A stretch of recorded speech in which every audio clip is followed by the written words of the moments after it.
پہلی بات تو یہ ہے کہ دنیا کو ہم بتاتے رہیں کہ یہ بھارت کچھ کر رہا ہے، لیکن بھارت اس وقت جس صورتحال میں 62 میں ہمیں موقع ملا تھا جب باقاعدہ ایوب خان سے کہا گیا کہ اس وقت بھارت کو ہم نے دبوچ لیا ہے گلے سے، تو آپ بھی ادھر سے کچھ کریں، اور اس وقت اگر ایوب خان ہمت دکھاتے اور وہ جو رونت تھی اس کی بجائے وہ عقل مندی کا مظاہرہ کرتے اور چائنا پر اعتماد کرتے تو شاید یہ مسئلہ کشمیر اس وقت ہی حل ہو سکتا تھا۔ کیسے ہو دوستو، ہم لے کے آ گئے ہیں ہماری ایک اور ویڈیو۔ آج کی ویڈیو پاکستان کے ایک نیوز چینل کی ہے۔ اس میں پاکستان کو ایک نئی پریشانی ہوئی ہے۔ اب پریشانی یہ ہے کہ Hindustan United nation security council میں ایز اے نان پرماننٹ ممبر آ گیا ہے، اور یہ سیٹ جو ہندوستان نے لی ہے اس کی ڈیوریشن ہے، جو ٹائم پیریڈ ہے وہ ہے 2021 سے لے کے 2022 تک۔ اب پاکستان کی پریشانی یہ ہے کہ جو وہ پروپیگنڈا چلاتا ہے وہ UN تک لے کے جاتا ہے، کبھی کشمیر کی آزادی کے نام پہ، کبھی ہندوستان میں مسلمانوں پہ ہو رہے ہیومن رائٹس وائلیشنز کے نام پہ، جو کہ بالکل نہیں ہو رہے۔ بڑی عجیب سی بات ہے دوستو کہ پاکستان جہاں رہنے والی ہندو آبادی لگ بھگ ختم ہو گئی ہے، جہاں رہنے والی سکھوں کی آبادی لگ بھگ ختم ہو گئی ہے، ان کی چھوٹی چھوٹی بچوں کو اٹھایا جاتا ہے، ان کا ریپ کیا جاتا ہے، ان کا دھرم پریورتن کیا جاتا ہے، وہ پاکستان دوسروں کے اوپر انگلی اٹھا رہا ہے، خاص طور پہ ہندوستان کے اوپر۔ اس ویڈیو میں دیکھیں گے آپ کہ پاکستان کا فالس پروپیگنڈا کس طرح سے بڑھتا جا رہا ہے، اور ان کی میڈیا کی جو لینگویج ہے وہ آپ سن کے حیران ہو جائیں گے، کیونکہ کسی بھی دیش میں کسی بھی نیوز چینل میں آپ اس طرح کی لینگویج، اس طرح کی بھاشا کا استعمال ہوتے ہوئے کبھی نہیں دیکھیں گے۔ تو آپ کا زیادہ سمے نہ لیتے ہوئے آئیے دیکھتے ہیں اس ویڈیو کو۔ بات یہ ہے کہ اس میں کوئی شک ہی نہیں، یہ بات بالکل ڈاکٹر صاحبہ ٹھیک کہہ رہی ہیں کہ اپنی خفت مٹانے کے لیے، اپنے عوام کو مطمئن کرنے کے لیے اور اپنا ایک امیج کے لیے کوئی بھی ایڈونچر پاکستان کے خلاف مودی کر سکتا ہے۔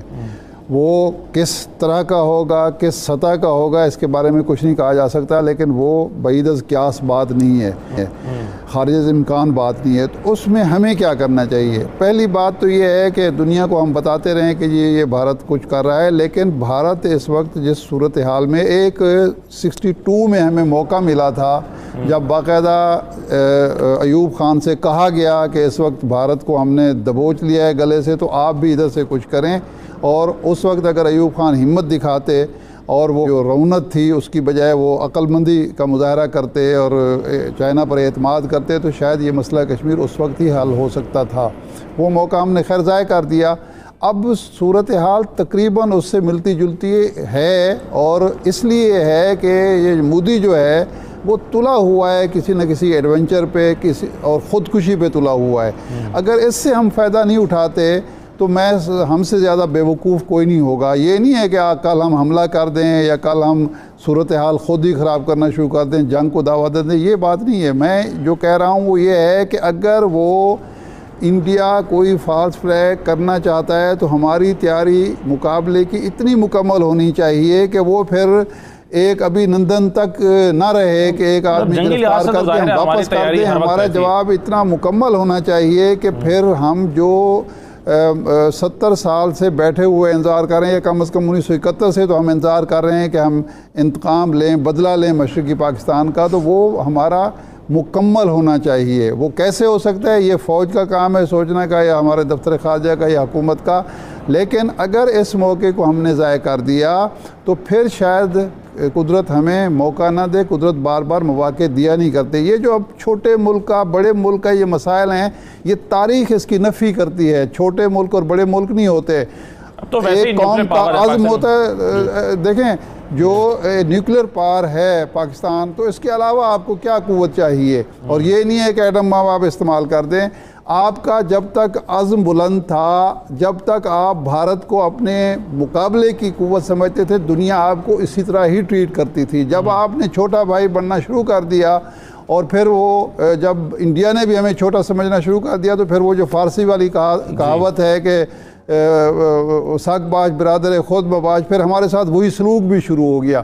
تو اس وقت ہم اس پوزیشن میں ہیں، اور چین اس پوزیشن میں ہے کہ ہم بھارت کی جو اندرونی کمزوریاں ہیں، مودی کی جو تکبر ہے، مودی کا جو ایک خودکشی کا ارادہ ہے، اس کو استعمال کر کے ہم بھرپور فائدہ اٹھا سکتے ہیں۔ اس فائدے کی عملی شکل کیا ہو سکتی ہے؟ چین کی مدد کے ساتھ، چین کی مشاورت کے ساتھ، اگر چین اس وقت یہ چاہتا ہے کہ سی پیک کو محفوظ کرنے کے لیے، ابتدا میں امان صاحب نے کہا کہ وہ سی پیک کو خطرہ نہیں ہے، بعد میں خود انہوں نے کہا کہ سی پیک کو خطرہ ہے۔ سی پیک جو امریکہ ہے وہ بھی سی پیک کے خلاف ہے اور انڈیا بھی خلاف ہے، تو علل خلاف ہے، تو خطرہ بھی ہے۔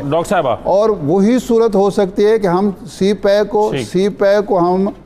پیک کو ہم مکمل کریں، ہر صورت پر مکمل کریں، کیونکہ یہ صرف ایک راہداری نہیں ہے بلکہ ایک دفاعی اور اسٹریٹجک ایک ایسٹ ہے ہمارا اور چائنا دونوں کا۔ تو جب یہ مکمل کر لیں گے ہم، اور ہمارے تعلقات جو ڈیفنس جو معاملات ہیں چین کے ساتھ مشاورت کے ساتھ ہوں گے، تو ہم تمام کمزوری سے فائدہ اٹھا سکتے ہیں۔ میں آپ کو بتا دوں کہ ہٹلر کی طرح، صدام حسین کی طرح نریندر مودی نے کوئی نہ کوئی ایڈونچر کرنا ہے اور اس سے فائدہ اٹھانا۔ پاکستان کی جو خارجہ پالیسی ہے وہ کنفیوژن کا شکار نظر آتی ہے، کس سمت جاتی ہوئی نظر آ رہی ہے؟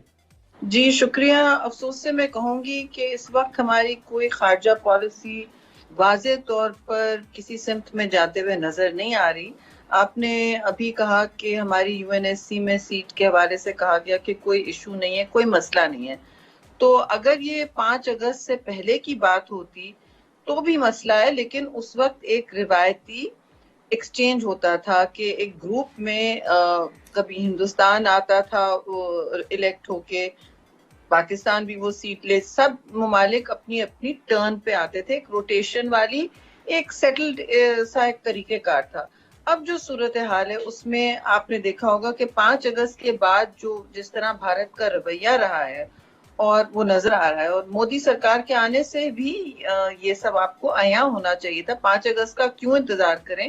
5 اگست سے بہت پہلے جتنے تجزیہ کار تھے، میری ٹویٹ آپ نکال کے دیکھ لیں مہینہ پہلے کہ یہ کشمیر میں کچھ ہونے جا رہا ہے، پھر ان کی اجیت دووال کی ایک جو ڈاکٹرن ہے اور جس طرح وہ بات کرتے ہیں اپنے خطے میں ایک ہیجیمنی اور طاقت کی بنیاد پر دھونس جمانا، تو وہ کوئی خارجہ پالیسی نہیں ہوتی، وہ دھونس دھمکی کی پالیسی ہوتی ہے۔ اور یہ بہت بڑا، ٹھیک ہے، ہمیشہ سے ہندوستان کا ایک رویہ رہا ہے کہ وہ بڑا ملک ہے، ایسا ہے، اور وہ دوسروں کو ڈومینیٹ کرتا ہے۔ بھوٹان اور نیپال کو تو انہوں نے بالکل کیا ہوا تھا، لیکن بات یہ ہے، اور اب کوئی برداشت کرنے تیار بھی نہیں ہے، تو تبدیلی ضرور آئی ہے۔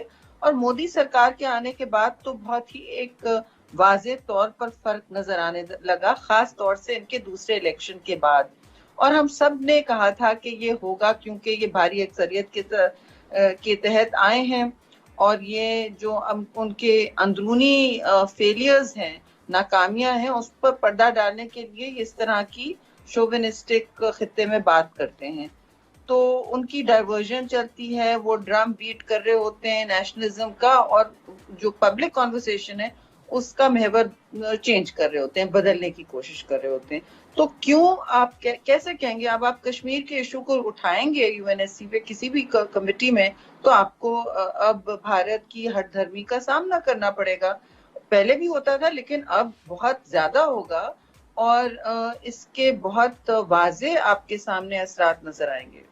شہری صاحبہ، شاہ محمود قریشی صاحب کا کہنا ہے کہ اگر ہم انڈیا کو اپوز کرتے تو جو ہماری 25 یا 26 میں بڈ ہے 2 ایئرز کے لیے، وہ متاثر ہو سکتی تھی۔ اور دوسرا ان کا یہ بھی کہنا ہے کہ انڈیا نے تو 2013 سے اناؤنس کیا ہوا تھا کہ جنوری 2021 اور 22 میں ہم ممبر ہوں گے اور یہ سیٹ سیکیور کریں گے، تو یہ ایفرٹس تو انڈیا کی اس وقت سے جاری ہیں، اور شاید پاکستان نے اس وقت سے ان سے پلج کیا ہوا ہے۔ دیکھیے، پلیج جو بھی آپ نے کیا ہوا ہو، ہندوستان نے جو ایکشن لیا ہے یک طرفہ کشمیر میں، وہ انہوں نے کوئی آپ سے پوچھ کے کیا؟ تو آپ میں دیکھیے، یونائٹڈ نیشنز وہ محور ہے، وہ سینٹر ہے ساری پالیٹکس کا، جس پہ ہم بات کرتے ہیں کہ کشمیر کی جو قراردادیں ہیں وہ بھی وہیں اس کے چارٹر کے تحت ہوتی ہیں، ساری جو سفارت کاری ہوتی ہے، جو لابنگ ہوتی ہے، وہ سب اقوام متحدہ میں ہوتی ہے. تو یہ کہنا کہ اس پہ کوئی اثر نہیں پڑے گا تو میں سمجھتی ہوں تھوڑی سی غفلت ہے. اور دوسری بات یہ کہ دیکھیے آپ مستقبل کی بات کریں پاکستان کے اگلے بڈ کے حوالے سے تو عین ممکن ہے کہ ہندوستان آپ کو سپورٹ نہیں کرے گا. وہ کچھ بھی آپ کر سکتے ہیں. آپ نے ان کا ایک جارحانہ تکبرانہ رویہ دیکھا ہے جو آپ کے سامنے ہر روز آیا ہوتا ہے. دنیا کو نظر آ رہا ہے.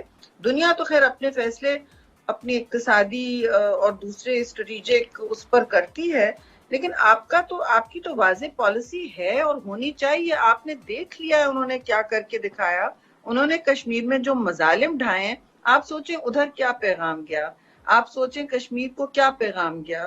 جو وہاں اکیلے لڑ رہے ہیں کہ دیکھیے پاکستان نے یہاں بھی ایک قدم نہیں اٹھایا, ایک انگلی نہیں اٹھائی اور کوئی لابنگ کی کوشش بھی نہیں کی. میں نہیں کہہ رہی آپ جیت جاتے اور کیونکہ یہ بے شک 2 سال سے تیاری کرنی ہوتی ہے. 2013 سے ایسی کوئی بات نہیں ہے. آپ کو 2 سال سے تیاری کرنی ہوتی ہے اور آپ کو یہ کہنا پڑتا کہ دیکھیے لیکن بھارت نے بے شک اناؤنس کیا ہوا تھا لیکن بھارت نے بھی اپنا رویہ اور اپنی اسٹریٹجی بالکل بدل دی ہے. وہ تو پورے خطے کا نقشہ بدلنا چاہ رہے ہیں اور ان کا یہ رویہ ہو گیا ہے سب کے ساتھ. تو اس تناظر میں ظاہر پالیسی بھی چینج ہوتی ہے اور اسٹریٹجی بھی چینج ہوتی ہے. ہر ملک کی ہوتی ہے. آپ بزنس ایز یوزول میں نہیں جا سکتے اور مجھے لگتا